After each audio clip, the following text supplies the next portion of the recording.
The deep sea is a place of mystery and fear. Since ancient times, the legends of all kinds of bizarre animals originating from the deep sea always attract the attention of countless people. They're very intimidating to the ocean, but also deeply fascinated by it. Here is a beautiful world full of reverie. There are underwater cities full of coral. There are vibrant, glowing dancers. But at the same time, he is full of murderous intent and infinite conflict. However, there is an even more terrifying fact. As you go deeper into the sea, you'll notice that the more likely he seems to meet larger creatures, such as the giant Japanese spider crab, big red jellyfish, yellow hairtail red treasure squid, Greenland shark, and so on. Although the places they live in are dark and the temperature is extremely low, but these guys are perfectly adaptable.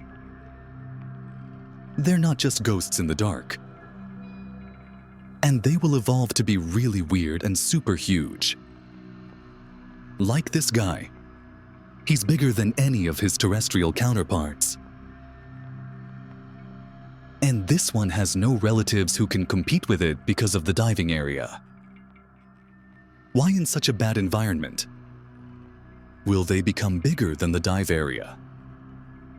Judging by the current state of food scarcity below the deep sea, it doesn't follow normal logic. Is this a coincidence in the darkness of the deep sea? Or what secrets are hidden in them? In this episode, we explore the truth buried beneath the deep sea.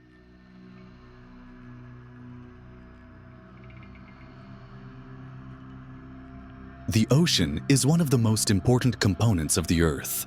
It covers about 70.8% of the Earth's surface. 97% of the water on Earth is in the oceans. The whole ocean varies by depth. It forms several different regions. And the deep sea is the largest single ecosystem on Earth. It covers an area of over 300 million square kilometers. So, how can we call it the deep sea?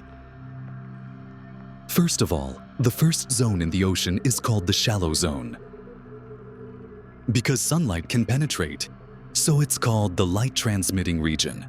It is more than 200 meters above the sea.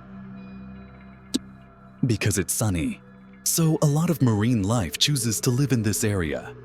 It is the most abundant marine species on Earth, one of the most colorful and vibrant places. If you go down, we're in the middle ground. It's also known as the eye belt of the sea. This region begins at a depth where only 1% of the incoming light reaches. It ends where there is no light. In terms of depth, this area is located 200.1 kilometers below the sea surface. Due to the extremely weak light in the gaze band, makes photosynthesis almost impossible here. The deep sea theoretically refers to places below a depth of 200 meters. If the eye area goes further down, reach 1,004 kilometers, this is really the dark zone. It's called the mid-levels. In this depth, and the only light you see is bioluminescence. For example, the faint light emitted from the skin of some squid, or the right slap that anglerfish use to make traps. The temperature in the mid-levels is shockingly low. The whole area is only about 4 degrees Celsius. In addition to that, his pressure is also very high, due to the addition of a large chia every 10 meters of depth. So the water purification pressure in this area ranges from 100 to 400 large chia. It is said that these conditions have remained unchanged for the past 8,000 years.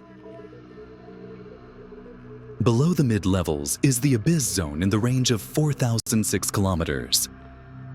The area is also in permanent darkness. Temperature 2 to 3 degrees Celsius. The pressure here is already 600 times the pressure on land. It was terrifying.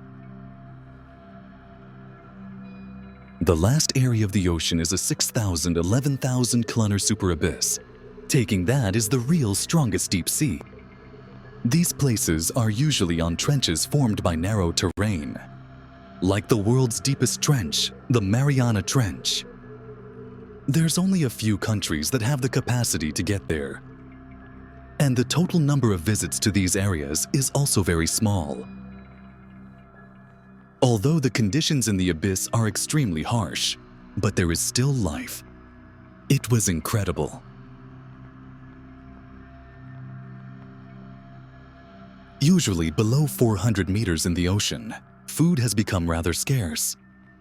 Because as the sun fades away, algae and plankton that can photosynthesize will also disappear. Without this crucial part of the food chain, life will become more difficult for deep-sea animals. Most of them have to rely on debris falling from dive areas. These fragments are also known as ocean caves. They are mainly composed of dead plankton, fecal particles, and decomposing body fragments, and fall into the ocean floor in the form of particles. Some animals have evolved special skills. You can use ocean caves directly. Like vampire squid, he has acquired special abilities over the course of his evolution. This guy has two thin, long ribbons on his body. He can use these filaments to collect ocean blood and use it as a source of nutrients. Ocean snow is the backbone of all life in the deep sea, but it doesn't provide enough support for large animals. That is to say, it is almost impossible for those very large animals to survive through the ocean snow. Undersea, biomass is already scarce. The food web can become extremely stressed. Those who don't directly eat sea blood can only rely on animals that feed on marine blood.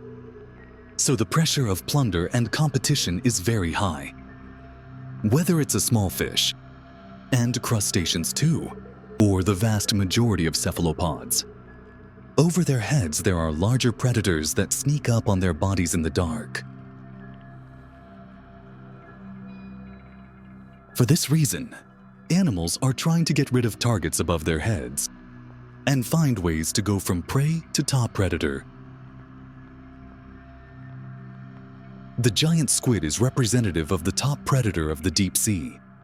It is not only the most mysterious existence, and it's a symbol of the deep sea. The first impression of giant squid came from the carcasses they washed ashore. Because until the 21st century, no one in the world has ever seen them live in the deep sea.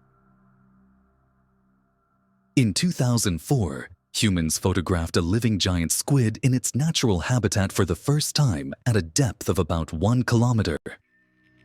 Although we don't know much about them, but there is no doubt almost everyone was amazed by their sheer size. The largest individual ever discovered is 13 meters long. That's the length of a big bus. In terms of weight, it weighs 275 kilograms. In comparison, those of them who live in dive zones are only 60 centimeters long due to their relatives.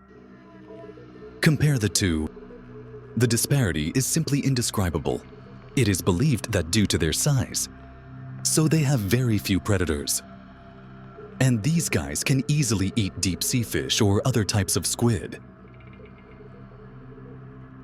Although giant squid are large, but he's not the biggest of the deep sea squid. Because above them, there is a big brother and an Antarctic squid. The Antarctic squid is deservedly the largest invertebrate in the world. Although its length is only 10 meters, slightly shorter than the giant squid, but it weighs an astounding 500-700 kilograms. That's almost 3 times the size of the giant squid. However, sightings of Antarctic squid have been even less well documented. Many people consider none of these behemoths to be super aggressive apex predators and requires constant intake of food to maintain the operation of its large body.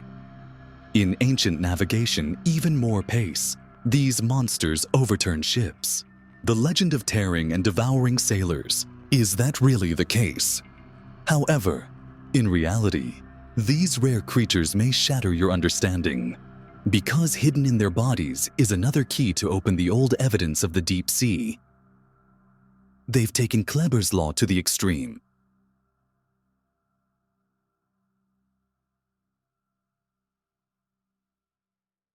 In 1930, Max Kleber, a biologist from Zurich, Switzerland, put forward a famous law. The law states that the metabolic level of the animals is not positively correlated with their body weight. For many animals, the level of basal metabolic rate is proportional to the 3-4 nickname of body weight. This is Kleber's law. At first, Kleber only studied mammals. Later, other scientists expanded their research and found that the law could cure bacteria.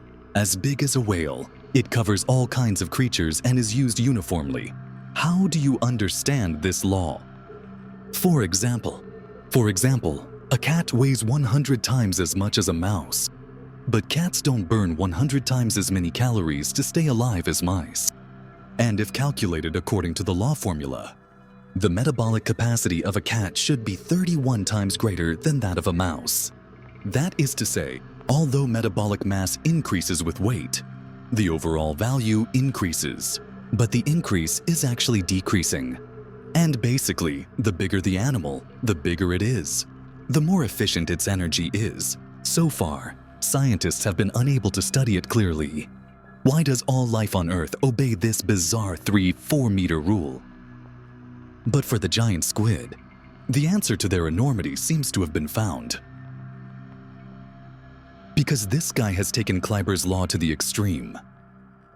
It goes beyond the limits. The higher the degree, the higher the utilization rate. They're the best at what they do. And not only that, scientists' research also found that the energy requirements of a giant squid are 300 to 600 times lower than a top predator of similar size in the same ocean. Very exaggerated, a giant squid burns just 45 calories a day.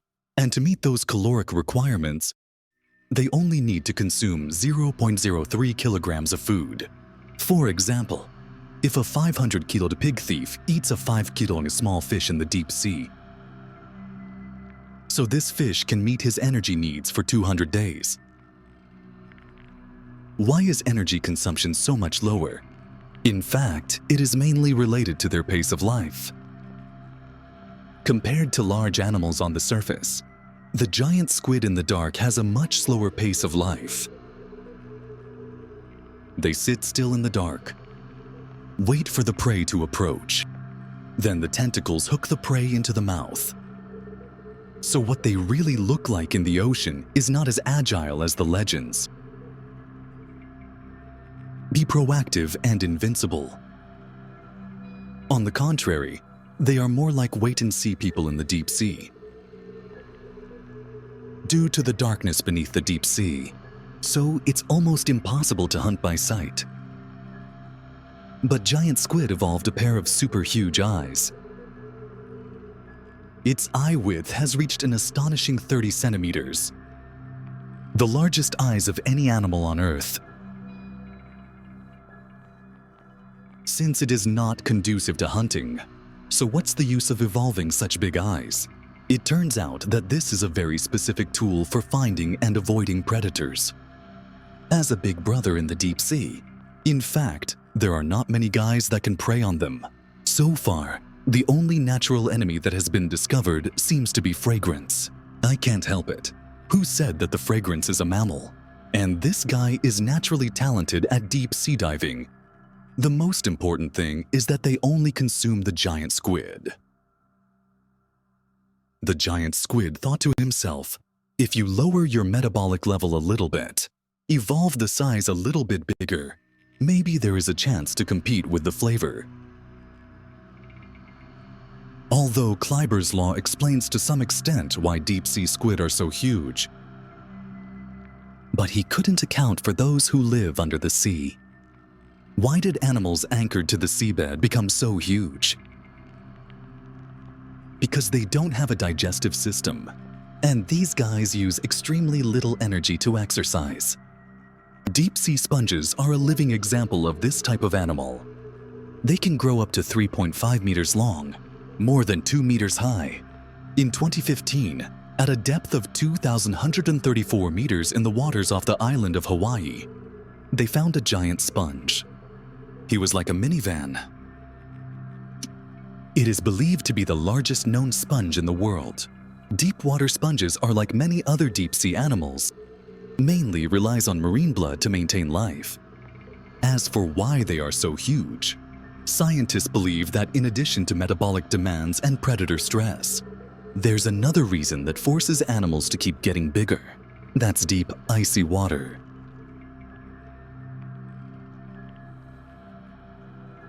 Mid-19th century, the German biologist Bergman put forward a law about animal body size and Bergman's law. The law states that animals found in cold environments are larger than animals found in warm environments.